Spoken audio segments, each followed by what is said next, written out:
This is the Hockey Podcast Network, your home for hockey talk on every team in the NHL. Calgary Flames fans, it's time for Flames Unfiltered. Entertaining and controversial hockey talk with your host, Brad Brodie.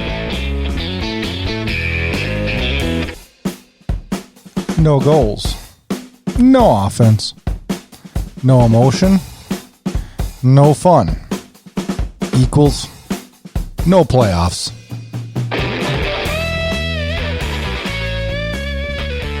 Hello, Calgary Flames fans. It is time for Flames Unfiltered episode number 15, recorded on November 17th, 2019.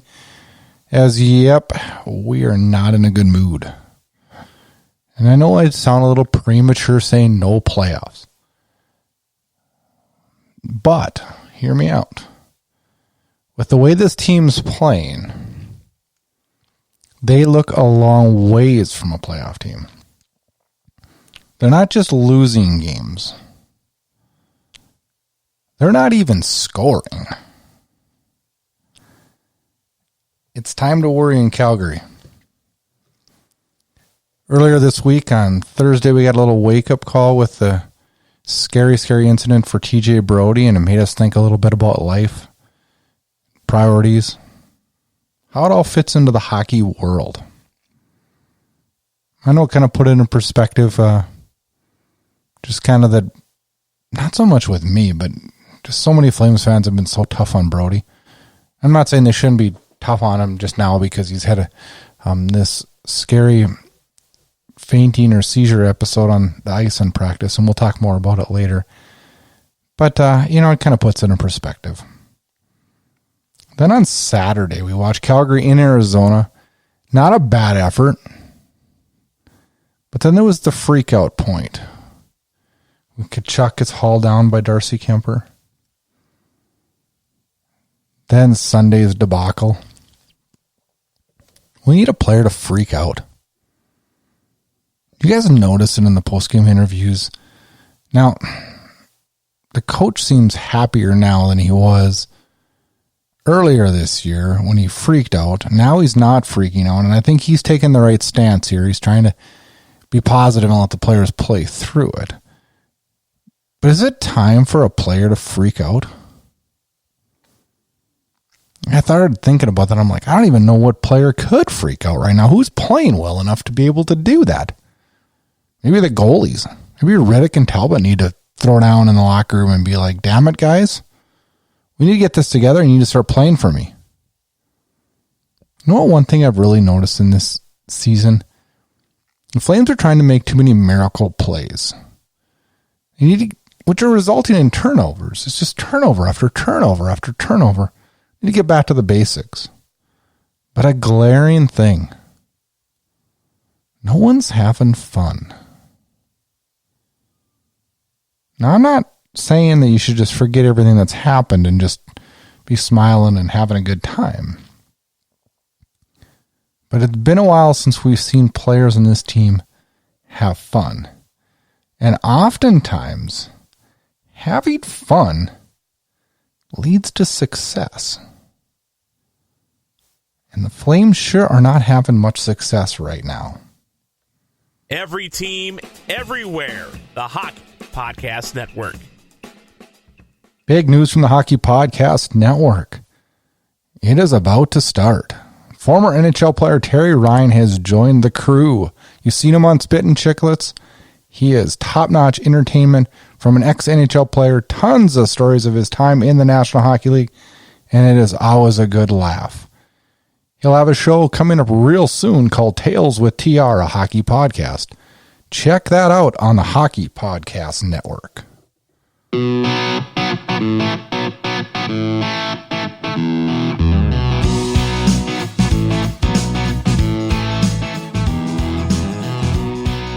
Time for a little recap since Calgary takes a weekend road trip. 2 games, 2 days in a row.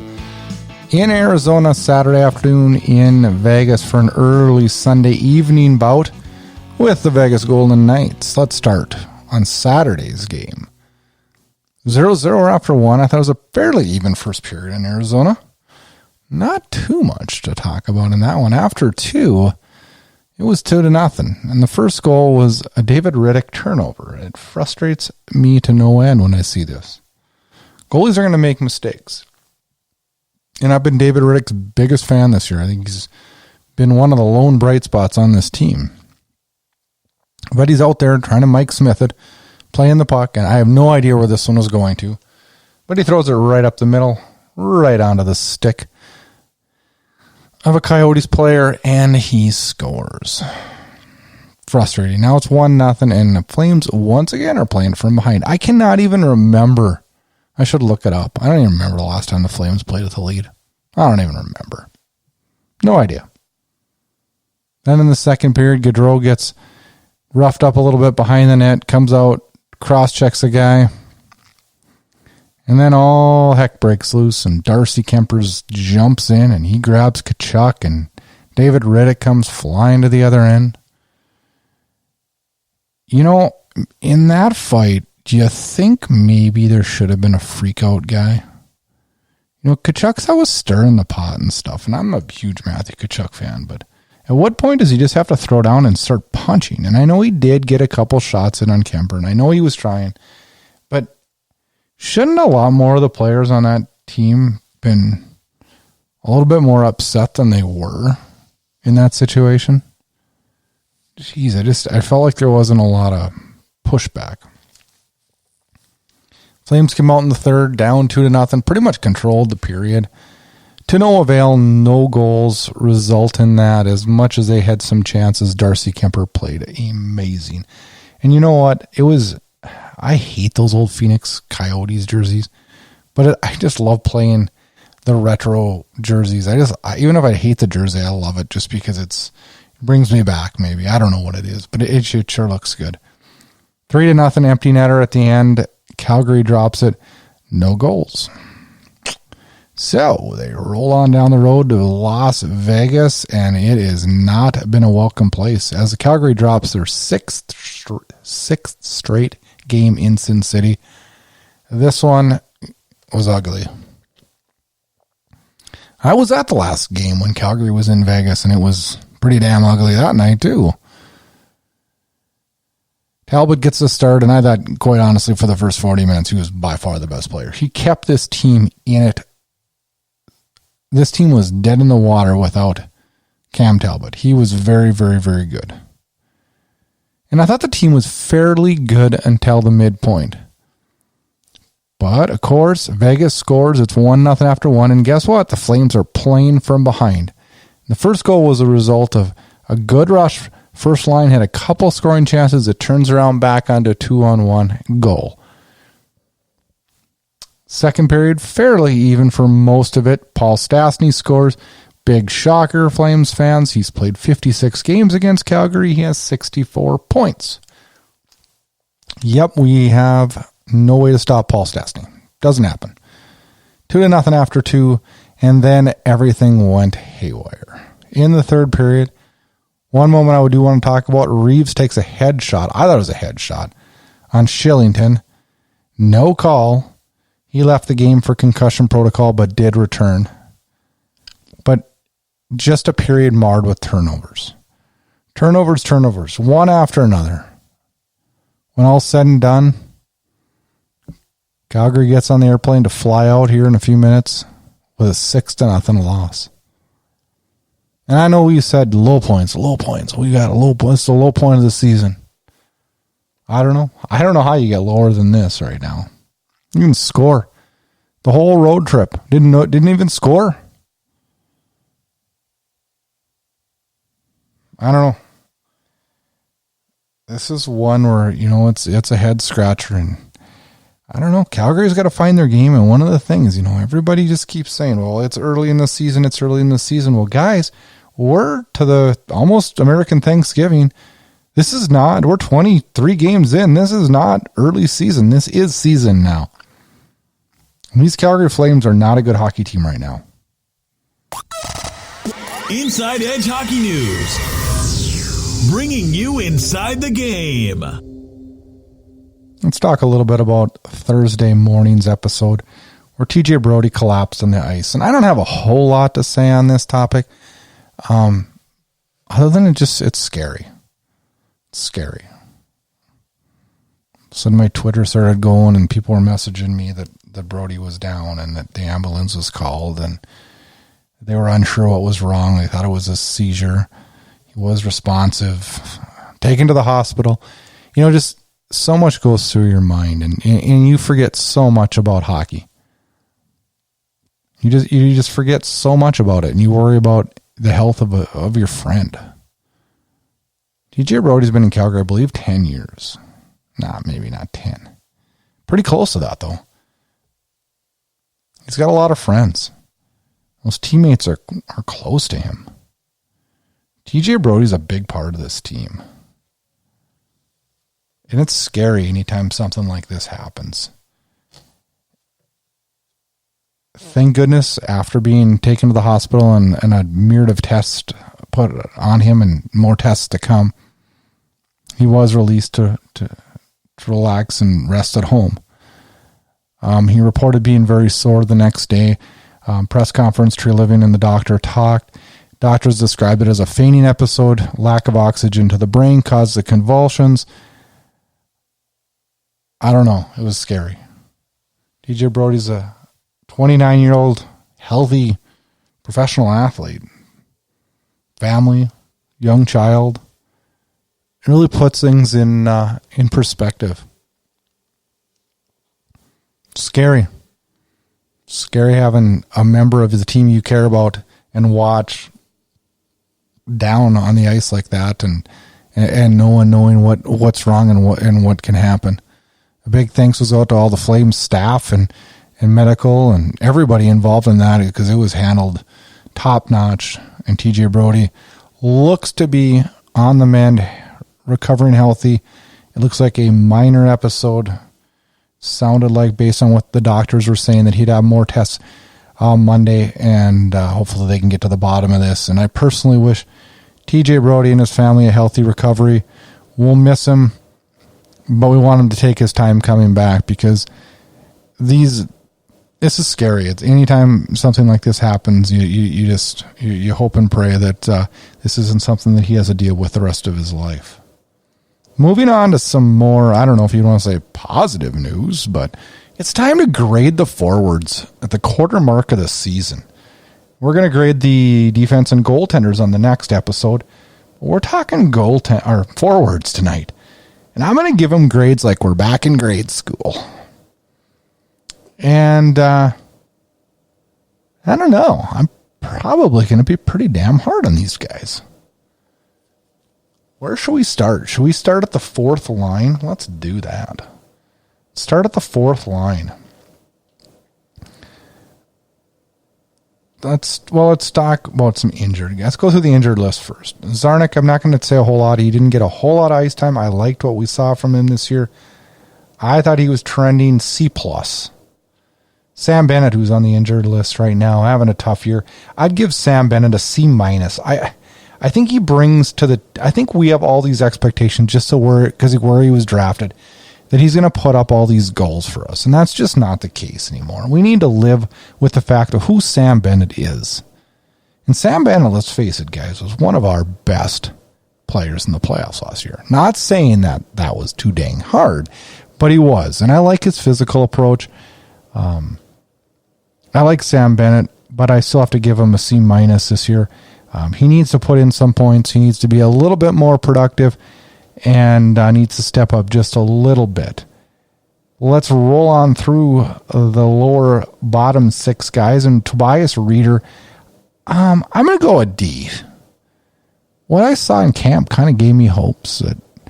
But everybody describes him as serviceable. Yeah, he's serviceable. He doesn't get the Flames in trouble at all, which I'm fine with. I don't know. I just would guess a little bit more from him, so we'll go with a D for a Reader. Mark Jankowski is going to get my first F. A big fat F for Mark Jankowski. He looks extremely soft this year. This guy wasn't a star by any means, but put up points at a somewhat regular basis, filled in those bottom six scoring. And we've got nothing from Jankowski this year. Nothing. Been healthy scratched a couple times. Nothing. We just get, well, all we get is a good penalty killer. We get a good penalty killer. I'll give him that. But he's got to bring more to the table if he wants to stay on this hockey team. Michael Frolik, my next victim, and I'm going to give a Frolik a big fat F. F for Frolik. Boy, everybody's going to be like, Jesus, this guy's really hard. I am going to be hard here on a few of these guys.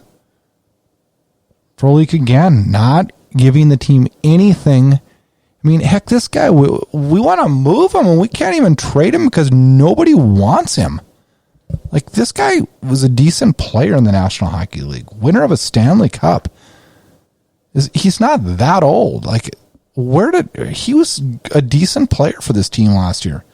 I actually liked having him on the team last year, and this year I just shake my head so many times. And I'm the first. I've said it on last 2 episodes.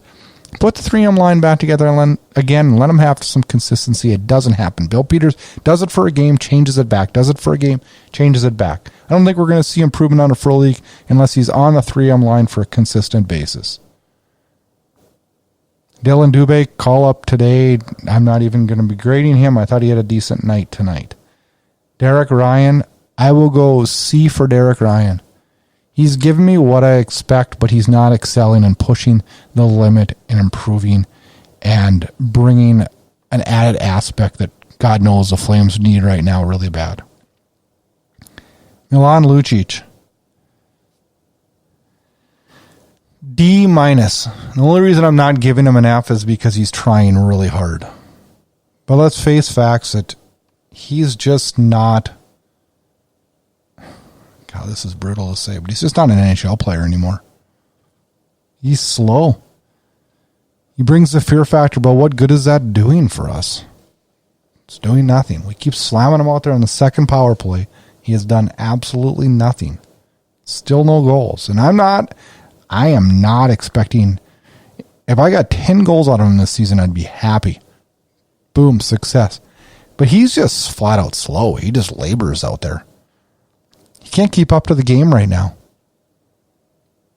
He just can't do it anymore.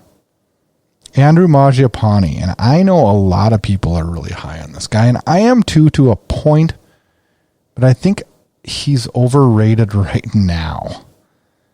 I've seen people giving him A's as grades and just saying that he's been so good this year, and he really, in my mind, hasn't. If you're going to be a top 6 forward, which they're pushing for him to be with his Backlund Tkachuk line, you've got to produce a whole lot more than you're producing right now.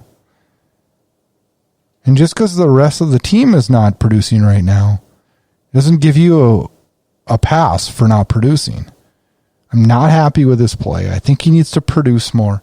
And I'm giving him a C. He's got to show me a lot more. Michael Backlund. One of my favorite Flames. But this year has not been a Michael Backlund year. And obviously everybody's like, well, it hasn't been a Flames year. And you're right, it hasn't. But I got a couple of good grades coming up for a couple players. Michael Backlund's going to get a C from me. Maybe even a C-. He needs to bring some scoring. He needs to bring a little bit more fire. I've had a couple games this year I really liked him, and I've had a couple games I've really not liked him this year. Need more from Backlund. Matthew Tkachuk. I will give Matthew Tkachuk an A-. One thing I'd like to see more of Matthew Tkachuk is, and I don't know if you guys notice this, but a lot of times when he goes in the defensive zone to play, he takes the offensive side, which gets himself into trouble. He needs to be stronger defensively and take the defensive side of the player. So if the puck doesn't go his direction, it's not a turnover right back.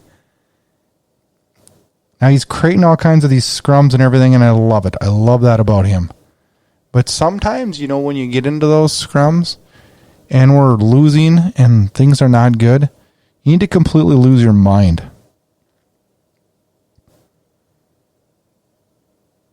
But I like Matthew Tkachuk this year. I like him. All right, here's another one. Johnny Gaudreau. I'm going to give Johnny Gaudreau an F. And I'm going to talk about it a little bit more in the show later on. There's my teaser. I will sum up Johnny Gaudreau in about 4 minutes. Sean Monahan, center of the first line, I will give a D. A lot of people are giving him higher. Monahan needs to score. Monahan needs to get out of this drought. He's been a little more physical this year, which I like.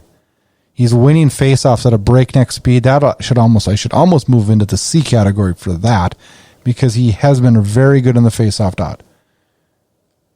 Well, we need points, Sean Monahan. You're a first-line center in the National Hockey League. You need to prove it. Elias Lindholm. I will give Elias Lindholm an A-. He's been very, very good this year. Up until last week, by far the best offensive player. He struggled in the last couple of games, but I'm going to give him a pass because he's carried this team through so much of this season already. It's ridiculous. He needs a little bit of help. Flames news.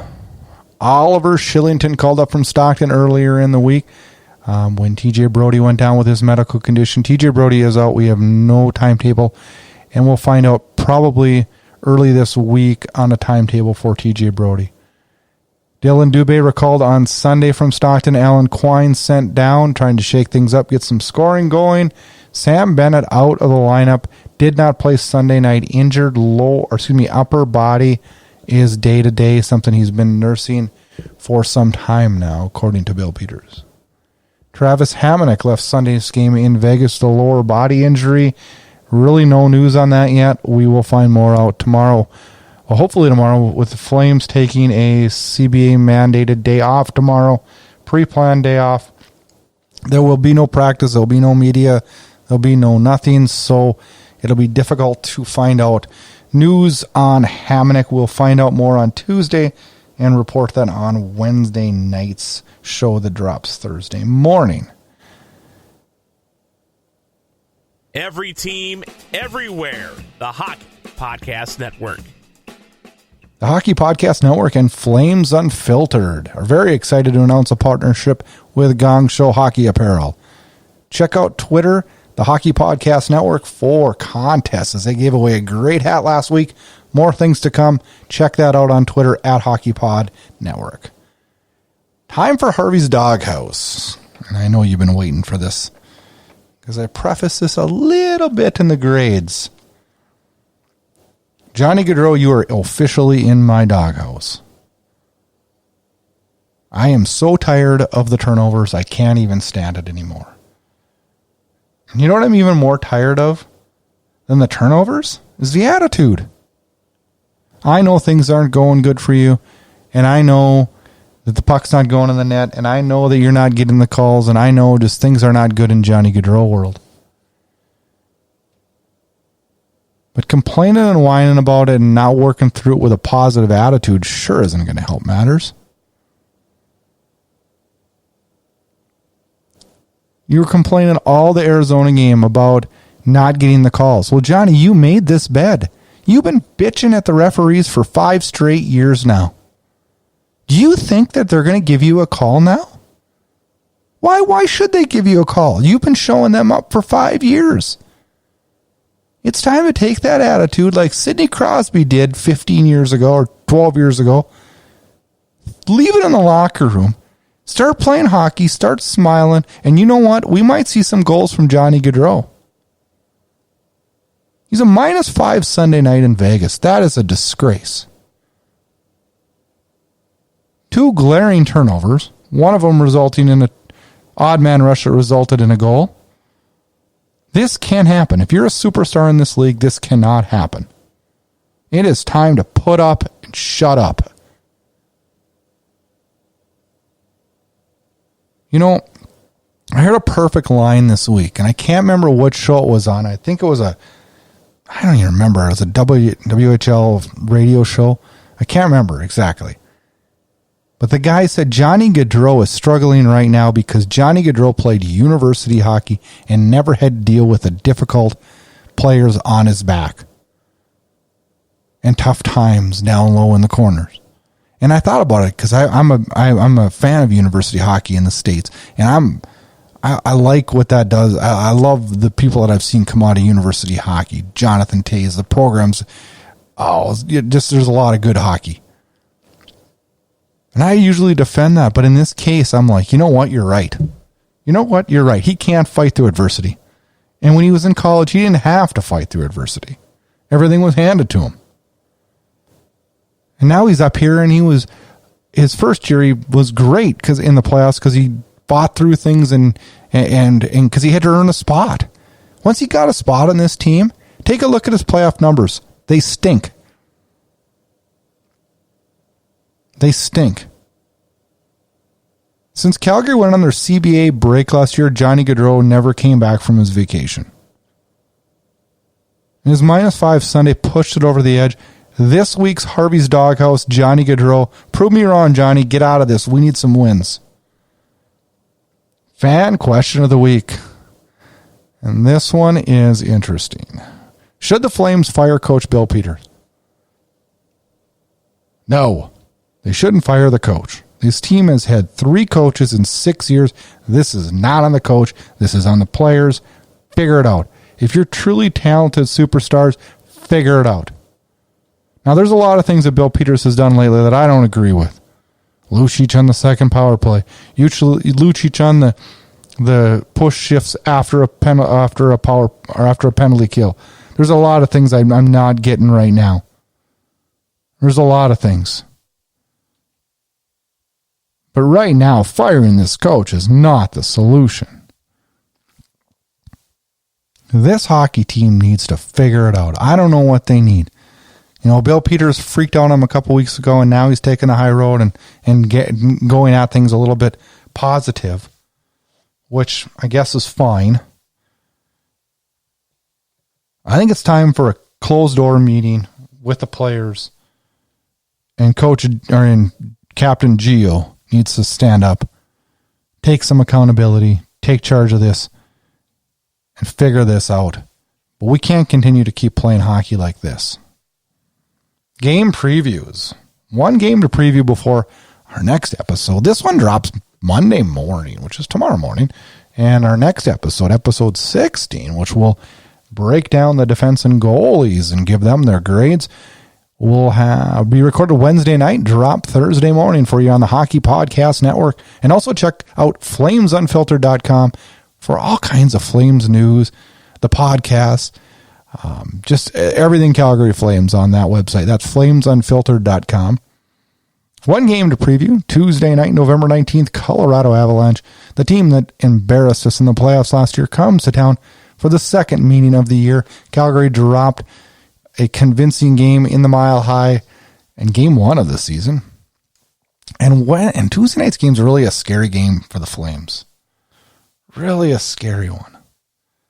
This team has lost 3 straight. Colorado's coming off an emotional OT win in Vancouver Saturday, which is a crazy wild game. I don't know if you saw that one. Love the Canucks the old retro jerseys, by the way. I know we hate the Canucks, but love those jerseys. Man, was that cool. Hopefully they'll wear them against Calgary this year. That was really, really fun to see. Colorado currently sits 12-6-2, 26 points, second in the Central. Calgary falls tonight to 10-10-3, 23 points, fifth in the Pacific. It's scary, guys. It's time. It's time for Calgary to get this figured out. We've been making excuses. We've talked about everything. We've said change this, change that. I don't know what's it going to take. How long? As we leave the show, and thanks for listening every week, and thanks for all the downloads and all the listens. I really appreciate it. I have a lot of fun doing this. It's not so fun after the Flames lose, but I have a lot of fun doing this. When does a trade happen? Get connected. Flames Unfiltered can be found on Twitter @FlameUnfiltered. And also make sure you check out our Facebook page @FlamesUnfiltered. Check out host Brad Brood on Twitter @BradBrood. And if you like what you hear, rate and review us on Apple Podcasts. You can find Flames Unfiltered on all the major podcast players. Consider subscribing to Inside Edge Hockey News on Patreon. That'll get you exclusive content and much more. Thanks again and enjoy the hockey.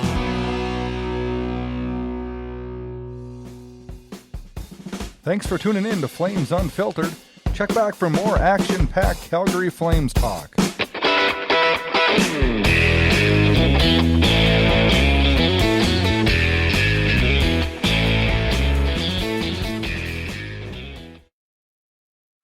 You're listening to the Hockey Podcast Network on Twitter at HockeyPodNet. New episodes every Monday and Thursday. Download at thehockeypodcastnetwork.com or wherever you get your podcasts from.